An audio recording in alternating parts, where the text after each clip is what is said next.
नमस्कार दोस्तों, मैं हूं राजेश आर्या और आप देख रहे हैं बड़े चलो न्यूज का प्रेरक ज्योतिष ज्ञान प्रोग्राम। और प्रेरक ज्योतिष ज्ञान प्रोग्राम में आपको बहुत सारा ज्ञान मिलने वाला है हमारे साथ। और जानकारी पहुंचाने के लिए हमारे पास एक खास व्यक्तित्व, जी हाँ, पहले से उन्हें आप जानते ही होंगे, आचार्य डॉक्टर हेमंत जी। हेमंत जी ने ज्योतिष ज्ञान में पीएचडी किया है। बहुत सारी जानकारी है, लगभग 20-22 साल से लोगों की ज्योतिष में सेवा करते आ रहे हैं। आज हमारे साथ हमारे स्टूडियो में मौजूद हैं, वो भी इसलिए क्योंकि हमें बहुत सारा ज्ञान ज्योतिष से रिलेटेड आप तक पहुंचाना है। क्योंकि आपके बहुत सारे प्रश्न हमारे पास हैं जो आप पूछना चाहते हैं, जिंदगी से लेकर फ्यूचर से रिलेटेड। ज्योतिष का हमारे जीवन में अपने आप में एक खास महत्व, और वही महत्व हमें आचार्य हेमंत जी आपके सामने बताने वाले हैं। तो सबसे पहले मैं आचार्य डॉक्टर हेमंत जी का स्वागत करूंगा। सर नमस्कार। नमस्कार आर्य जी, कैसे हैं आप? हम सब बहुत बढ़िया हैं और आपकी वजह से हमारे दर्शक भी बहुत बढ़िया होने वाले हैं। क्योंकि बहुत समय से हमें डिमांड थी कि कुछ ऐसा प्रोग्राम लाया जाए जिसमें ज्योतिष के बारे में सही जानकारी दी जाए। अभी जानकारी तो बहुत सारे एस्ट्रोलॉजिस्ट, बहुत सारे ज्योतिष दे रहे हैं, लेकिन आपका जो ज्ञान है उसमें आपने पीएचडी हासिल किया है, बहुत सारे अवार्ड्स आपको मिले। सर, हमें थोड़ा सा हमारे दर्शकों को अपने बारे में एक छोटा सा इंट्रोडक्शन दें, बताएं। अरे जी, ज्योतिष के अंदर मुझे आज से 22-23 साल पहले ऐसा लगा था कि कुछ नया करना चाहिए, जो लीक से हटके करना चाहिए जी। मैं परमात्मा से यही मांगता था कि मुझे कुछ नया मिले। और मैंने ज्योतिषी की किताबें नहीं पढ़ी आज तक। अच्छा। और ना किसी व्यक्ति विशेष से। मैं सिर्फ भगवान की आराधना करता था और मुझे सिर्फ सपने का ज्ञान है ज्योतिष का। अच्छा, ठीक है। और समय बढ़ता गया, धीरे धीरे हम इसको करते रहे, फिर प्रोफेशनल तरीके से इसी में आ गए, इसी लाइन के अंदर आ गए। आज मैं 18 साल से तो जो है प्रोफेशनल तरीके से ज्योतिषी कर रहा हूँ और इसी से मेरा घर चल रहा है। चलिए सर, बहुत अच्छा है। और आपका तो घर चल रहा है, आप दूसरों का भी घर संभाल रहे हैं। क्योंकि ज्योतिष अपने आप में एक सेवा है, सही ज्ञान को लोगों तक पहुंचाना ज्योतिष है मेरी नज़र में। और मैं इसी सिलसिले में सर, 2023 आ गया है, नया साल है, अभी हम 2023 के अंदर एंटर कर गए। अभी 2020, 21, 22 बड़ी दिक्कतों के साथ हमने गुजारा है। तो ऐसे में सबको लगता है कि हमारा भविष्य क्या होगा। इस 2020-21 में लोगों ने अपनों को गंवाया है, जो लोग साथ बैठते थे आज वो नहीं हैं। ऐसे में लोगों को एक डर की भावना पैदा हो गई है। आपने ज्योतिष के बारे में इतनी भविष्यवाणी की है जो हमेशा आपकी सही जाती रही हैं। ऐसे में हम आपसे थोड़ा सा जानकारी ये लेना चाहेंगे कि सभी के लिए, हमारे दर्शकों के लिए, हमारे लिए, आपके लिए 2023 कैसे रहने वाला है आपकी नज़र में? 2023 मैं तो कहूँगा हर साल अच्छा जाए और ये साल भी बहुत अच्छा जाए। लेकिन जैसे शनि त्रिकोण का हो गया इस कुंभ राशि के अंदर इस टाइम, कुंभ राशि में अकाल का सूचक कहा जाता है शनि को। अगर शनि जो है 3 गुना ज़्यादा जो है इसके अंदर अकाल का सूचक बनेगा या अकाल मृत्यु का सूचक बनेगा। तो ये सब भूकंप आना, पेट्रोल के रेट बढ़ जाना, लोहे से संबंधित जमीन के नीचे की जितनी चीज़ें होती हैं उनके रेट बढ़ जाना, ये चीज़ें रहेंगी। अभी जो है कुछ गोल्ड का रेट और बढ़ेगा और हो सकता है कि मई के बाद में जो है, मई के आसपास या मई के बाद में मंगल जैसे ही कर्क राशि में आएगा, तो जैसे यूक्रेन का और रशिया का युद्ध चल रहा है, इसके अंदर कुछ युद्ध में और बढ़ोतरी हो जाए। अच्छा। कुछ अकाल मृत्यु घटना भी हो सकती है इसके अंदर, अकाल आपदा आ सकती है। लेकिन जो व्यक्ति जो भी शनि से संबंधित काम करते हो उनको इसमें बड़ा फायदा होने वाला है। और लगभग जो है 2 साल तो मान के चलिए शनि अच्छा रिजल्ट लेके जाएगा। जो शनि से संबंधित काम करते हैं, जिनकी राशि जो है वृषभ, मिथुन, कन्या, तुला, मकर, कुंभ, इस राशि वालों को बड़ा अच्छा फायदा मिलने वाला है। सर, आपने बहुत अच्छा आंसर भी दिया। क्योंकि हमारे एक दर्शक का प्रश्न है, उन्होंने हमसे पूछा है कि किन राशियों के लिए 2023 लाभकारी है। तो जिनका ये प्रश्न है वो सुन लें कि अभी डॉक्टर हेमंत जी ने बताया कि इन राशियों के लिए ये बहुत लाभकारी होने वाला है। सर, अगला प्रश्न मेरे एक दर्शक का है, वो है कि कुल मिला के 2023 सभी राशियों की लाभकारी रहेगा या कुछ लोग के लिए? अरे जी, हम कैलकुलेशन के हिसाब से ये देखते हैं, जो बड़े ग्रह होते हैं, जैसे शनि है 30 महीने में चेंज होता है जी, और राहु 18 महीने में चेंज होता है, राहु केतु, और बृहस्पति ग्रह जो है वो 13 महीने में चेंज होता है। अच्छा। जो बड़े ग्रहों की कैलकुलेशन होती है वो उस हिसाब से लिखी जाती है कि पूरे साल कैसा चलेगा। बाकी कुछ ग्रह जैसे हैं, चंद्रमा 2.25 दिन के अंदर एक राशि दूसरी राशि में चला जाता है। जैसे कि हमारा मन हमेशा परिवर्तनशील होता है। हाँ। तो जैसे चंद्रमा स्थिर नहीं होता है, ऐसे हमारा मन भी स्थिर नहीं होता, क्योंकि मन का कारक जो है वो चंद्रमा कहा जाता है। ऐसे बुध जो है 20 दिन के अंदर जो है ग्रह चेंज कर देता है अपनी पोजीशन, और सूर्य जो हर महीने संक्रांत जो आती है उस हिसाब से सूर्य चेंज हो जाता है। अच्छा। ऐसी हर ग्रह की कैलकुलेशन अलग होती है, लेकिन जो हम साल भर की कैलकुलेशन लेके चलते हैं, इसके अंदर बड़े ग्रह को लेके चलते हैं। जैसे गुरु जो चल रहा है मीन राशि के अंदर चल रहा है, 100 राशि का, जिसका अपना घर होता है वो कभी अपना घर खराब नहीं करता। अच्छा। अपना घर इंसान बनाता है, दूसरे का तोड़ देगा, अपना नहीं तोड़ेगा कभी। जी जी। ठीक है।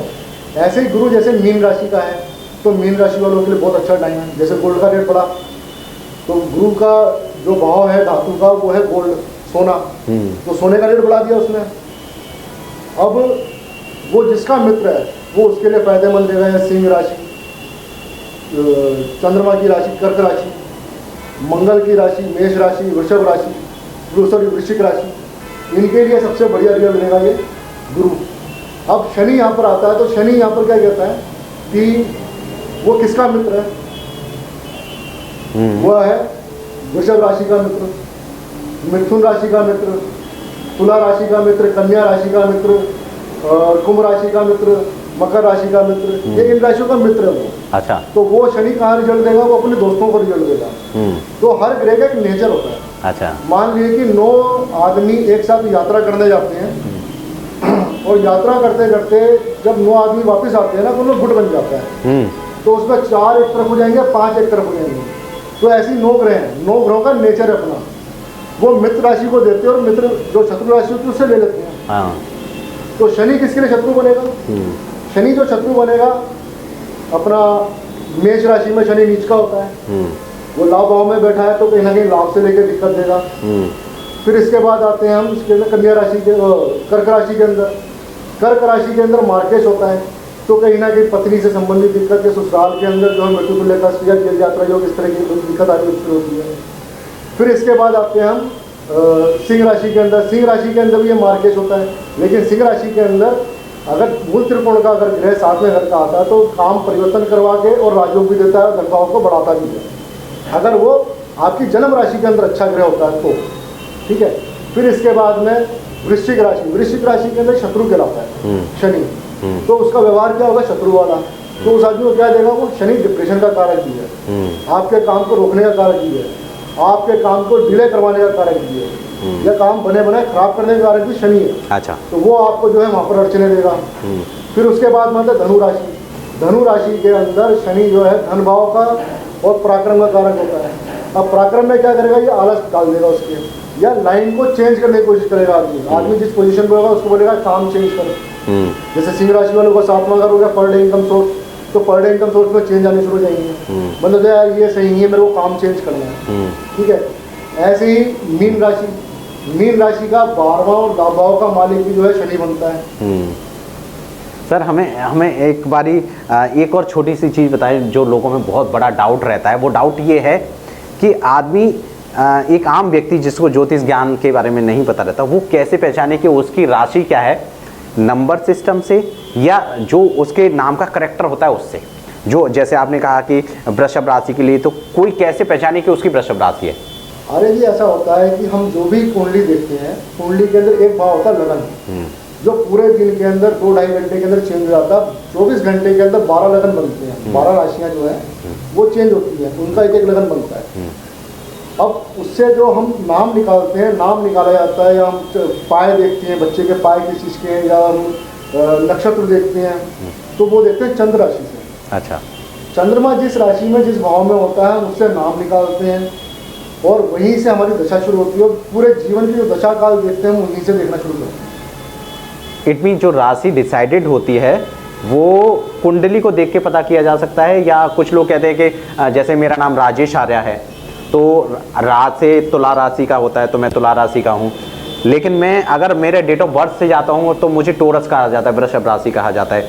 तो कंफ्यूजन लोगों में ये कई बार हो जाता है कि मैं टोरस से हूँ कि मैं तुला से हूँ। अरे जी नाम तो अपना विताक्षण रख लो, उससे क्या फर्क पड़ जाता है? नहीं। लेकिन जो आपकी पहचान है, जो आपकी दशा है, जो आपका एक समय है, हम ज्योतिष के अंदर समय की कैलकुलेशन कैसे करते हैं, दशा देखते हैं। दशा आपको ये बताती है कि आपके जीवन में क्या चलेगा, और घर की दिशा ये बताती है आप घर में क्या लेके आओगे, क्या भोगोगे। जी जी जी जी जी जी, ठीक है। जी। तो आपकी जो दशा निकलेगी, आपका जो समय चलेगा, आपके अपने नाम जो आपने रख लिया अपना, उससे नहीं, जो आपका जन्म नाम है, आपकी वही पहचान है, वही पहचान। तो सर एक प्रश्न है कि वो राशियों जिनके लिए 2023 लाभकारी रहने वाला है। जैसा मैंने बताया आपको, कुंभ राशि के अंदर शनि मूल त्रिकोण का मालिक हो गया। व्यापारिक लाभ के हिसाब से देखा जाए तो वृषभ राशि के लिए मित्र है, मिथुन के लिए भी ठीक है, और कन्या, तुला, मकर और कुंभ, इन राशियों के लिए शनि जो है बहुत बढ़िया जाएगा। आदमी जिस तरह का व्यापार करता है, जो परमात्मा ने उसके भाग में दिया है, आदमी उसी से लाभ ले सकता है। जी जी। हर साल हर किसी के लिए बढ़िया नहीं होता। अच्छा। लेकिन शनि जो है, जो इससे संबंधित काम करते हैं, लोहे से संबंधित काम करते हैं, पेट्रोल से, ऑयल से संबंधित काम करते हैं, या जमीन के नीचे की चीज़ों से जो काम करते हैं, उनको बड़ा अच्छा रिजल्ट देगा, अच्छा पैसा देगा। अभी लोहे के रेट बढ़ने वाले हैं। अच्छा, बढ़ सकते हैं। हाँ, लोहे के रेट बढ़ने वाले हैं। जैसे ही पीछे जो है शनि चेंज हुए थे, मकर राशि में आए थे, तब भी लोहे के रेट बढ़ा दिए थे। सरिया 62 रुपये था, सीधे 100 कुछ रुपये पहुँच गया था। और जो वक्री हुए, तो वक्री होने के बाद में दोबारा जो है रेट कम हो गया। जी। अभी दोबारा रेट बढ़ेगा, प्रॉपर्टी का इन्वेस्टमेंट में रेट बढ़ेगा आपका। सर ऐसी राशियाँ जिनके लिए ये 2023 कम लाभकारी है, उन राशियों के नाम। किसी को निष्फल नहीं करना चाहिए, किसी का अच्छा, डिमोटिवेट नहीं करना चाहिए। भाई कोई आदमी सोचे मेरी ये राशि मेरा साल अच्छा नहीं जाएगा, ऐसा नहीं है। परमात्मा ने सबके लिए स्थिति बनाया, कहीं ना कहीं पर परमात्मा सबके लिए रास्ता निकालता है। तो अगर सर, अगर ये आप बता पाएँ कि कौन कौन सी राशि हैं, तो हम अगला प्रश्न में आपसे उपाय भी पूछेंगे, जिससे कि वो लोग कम से कम सतर्क हो जाएं, उस पर ध्यान दे लें कि ये उपाय उन्हें कर लेना चाहिए, जिससे कि उन्हें कोई क्षति ना हो। क्षति का हिसाब किताब तो ऐसा है आगे जी, जैसे मेष राशि वालों के लिए ये साल थोड़ा अच्छा नहीं जाएगा, क्योंकि उनके लाभ भाव के अंदर शनि बैठे हैं। तो किसी की अगर गारंटी लेते हैं या कोई बड़ी इन्वेस्टमेंट करने वाले हैं, तो सोच समझ के करें, क्योंकि ऐसा उनको नुकसान हो सकता है, क्योंकि लाभ भाव में शनि है, उनका पैसा फंसा सकते हैं। या कोई गारंटी देनी हो किसी को, गारंटी किसी का ना दें, गारंटी देंगे तो फंस जाएंगे। और इसके बाद आती है कर्क राशि। कर्क राशि वालों के अष्टम भाव में शनि चल रहे, तो ससुराल के अंदर भी अकाल मृत्यु जो बन सकता है, या आप कोई बहुत बड़ी इन्वेस्टमेंट करना चाहते हैं तो आप उसमें फंस सकते हैं, क्योंकि सप्तम भाव का मालिक भी अष्टम भाव में अपनी राशि का होकर बैठा है। लेकिन कर्क राशि में शनि जो है मार्केश होता है, तो मृत्यु तुल्य का कोई लंबी बीमारी बनने के योग भी बनती है इसके अंदर। फिर आता है सिंह राशि। सिंह राशि के अंदर काम को परिवर्तन करने के योग बनते हैं। आप जो भी काम कर रहे हैं, जो भी आपका पर डे इनकम सोर्स है, जो भी इनकम है आपकी, आप उसमें चेंजेस लेके आएंगे। वो आप देख रहे ना, आपका 17 जनवरी से जो शनि चेंज हुए, इसके बाद से आपका ऐसा किताब बनना शुरू हो गया। और इसके बाद आते हैं हम वृश्चिक राशि। वृश्चिक राशि के अंदर शनि जो है अच्छा रिजल्ट नहीं देते, शत्रु होते हैं। तो वहाँ पर जैसे आलस बढ़ा देना, या अपने ही दोस्त जो हैं दुश्मनों जैसा व्यवहार करना शुरू कर देंगे आपके साथ में, रिश्ते नातों के अंदर खटास पड़नी शुरू हो जाएगी आपके। तो इस तरह की समस्या यहाँ पर ही आ सकती है। और इसके बाद में आते हैं जैसे धनु राशि। धनु राशि के अंदर धन भाव के कारक भी हैं, और तीसरे घर पराक्रम के कारक भी हैं। या तो छोटे भाई बहनों से वाद विवाद बढ़ेगा आपका, और कहीं पार्टनरशिप के अंदर भी दिक्कतें आएंगी आपको, फिजूल की यात्राएं होंगी आपके साथ में, और कहीं ना कहीं जो है धर्म के बारे में कुछ गलत ना बोले किसी से। अगर धर्म के बारे में किसी गलत बोलेंगे तो आपको दिक्कतें उठानी पड़ेगी, और कर्मा सबका अपने साथ है। फिर आते हैं इसका मीन राशि। मीन राशि के अंदर 12वें घर का और 11वें घर का जो कारक बनता है वो शनि बनता है।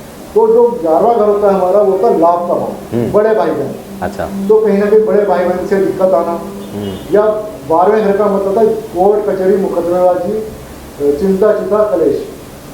तो या तो किसी बीमारी हॉस्पिटल के अंदर आपके पैसे जाएंगे, या फालतू के किसी कलेश के अंदर आप लगेंगे, कोर्ट कचहरी मुकदमेबाजी हो सकती है आपके ऊपर, या एक्सीडेंटल प्रॉब्लम, ये समस्या आपको यहाँ पर आ सकती है।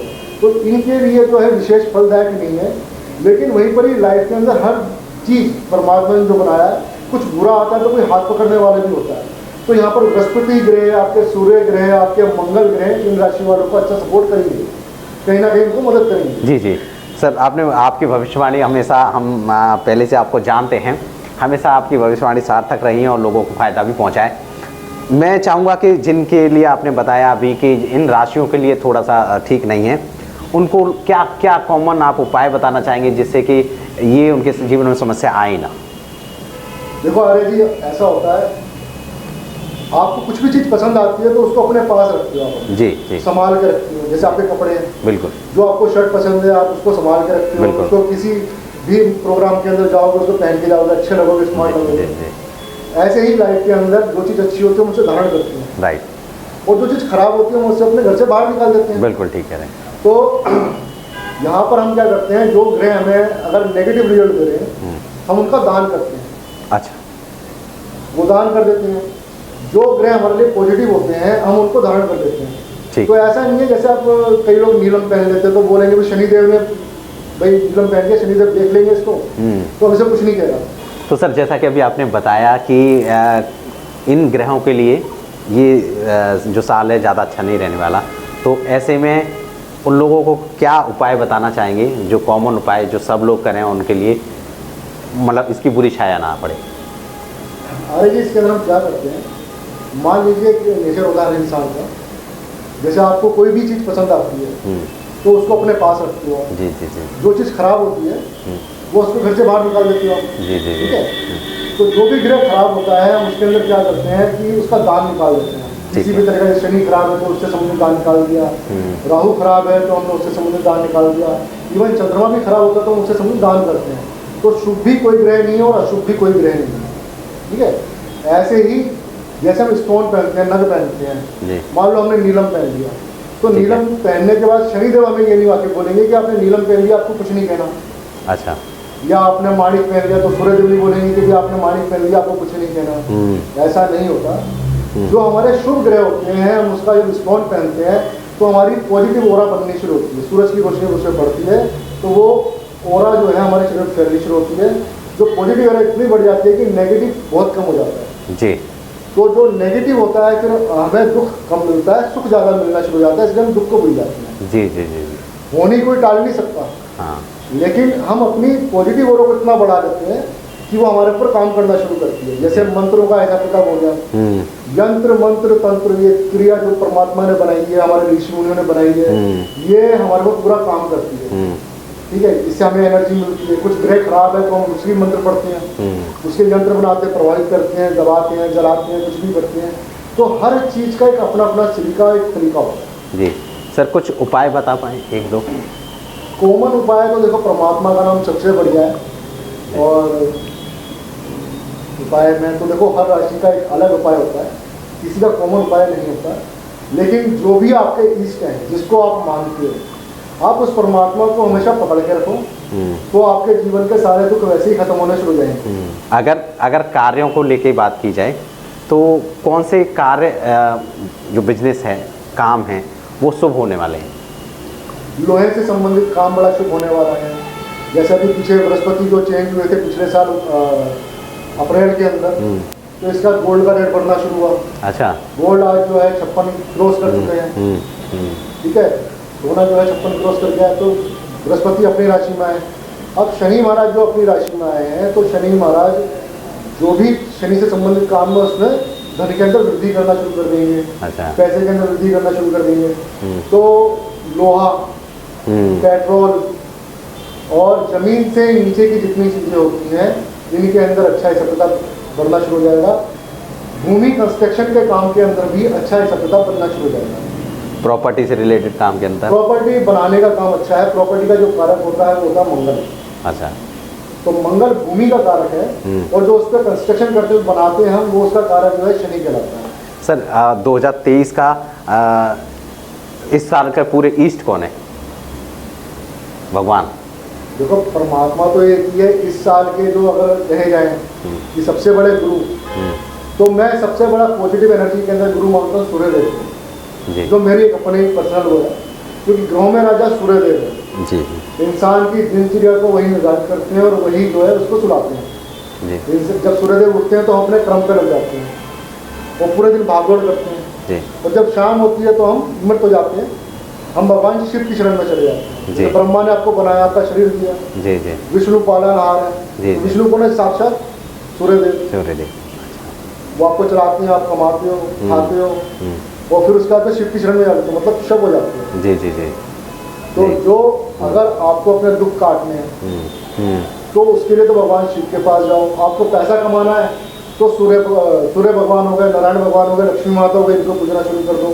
जी शरीर में कोई भी कष्ट आता है तो पुष्कर राज है अपने उज्जैन के अंदर, वहाँ पर जरूर स्नान करना चाहिए। स्नान करने से आपके शरीर पर जितनी बीमारियां होती हैं, क्योंकि आपकी जो देह के कारक है, ब्रह्मदेव आपकी जो है आत्मा शरीर के कारक है, जो उसमें आत्मा वास करती है उसके कारक जो जीने का कारक होता है वो सूर्यदेव होते हैं। अच्छा। और जो मन का कारक होता है वो चंद्रमा होता है। जो शरीर के अंदर ब्लड होता है वो मंगल देव है। अच्छा।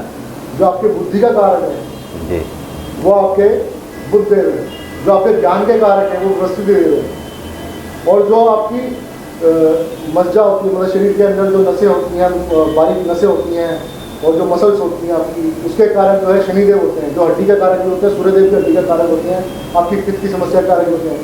बृहस्पति देव आपके शरीर के अंदर जो आपके लीवर के कारक होते हैं, आपके शरीर में जो चर्बी बढ़ जाती है तो कहीं ना कहीं वो बृहस्पति देव का कारक होती है। तो आपको करना किस चीज़ के ऊपर है, जी जी। तो समय बताता है कि आपको किस चीज़ की आराधना करनी है, किस हिसाब से क्या आराधना करनी है, उपाय क्या करना है। सर आपने हमें बहुत सारी जानकारी आप हमें दे रहे हैं और हमारे दर्शकों को भी मिल रही है, लेकिन इसके अलावा भी अगर आपके कोई प्रश्न रहते हैं तो आप हमें भेजिए अपनी फ्यूचर से रिलेटेड, अपने भविष्य के बारे में कुछ जानकारी, एजुकेशन, जॉब, शादी।